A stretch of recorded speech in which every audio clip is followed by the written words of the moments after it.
In his inaugural address, President Obama voiced a deep commitment to the rule of law as he addressed the throngs of people who came to witness his historic inauguration.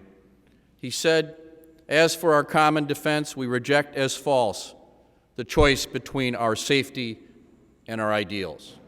Our founding fathers, faced with perils that we can scarcely imagine, drafted a charter to assure the rule of law and the rights of man, a charter expanded by the blood of generations. Those ideals still light the world, and we will not give them up for expedience' sake. Now, when the President spoke those words from the podium on the west front of the Capitol, after so many years where other presidents starkly rejected our highest ideals, it was a great moment for the country and in our constitutional history. And of course, within hours, President Obama swiftly followed those words with action.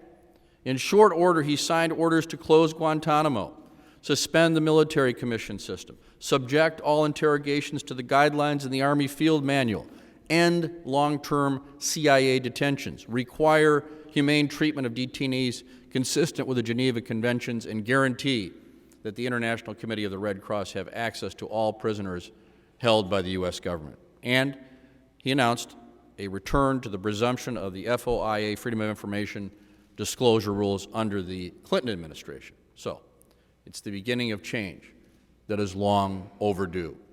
There's still a great work to do, however.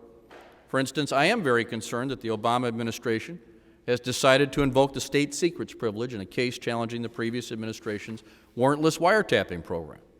The American people must be able to have confidence that this state secrets privilege is not being used to shield government misconduct. That's why I'm working with Senators Leahy and Specter and others to pass legislation, the so-called State Secrets Protection Act, to address these concerns. We must put the policies pursued by the last administration squarely behind us. They have undermined our national unity, diminished our international standing and alliances, and hurt our efforts to counter the serious threat that we do face from al-Qaeda and its affiliates.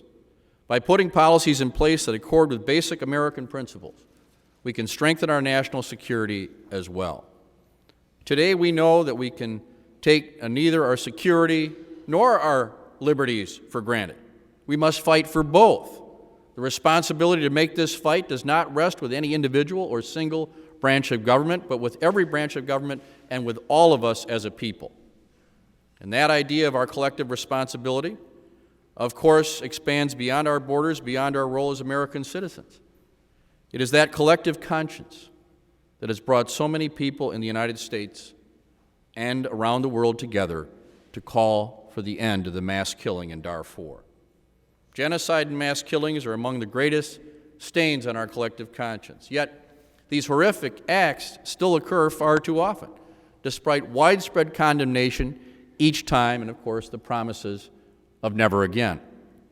As you know, we have seen such horror in the Darfur region of Sudan.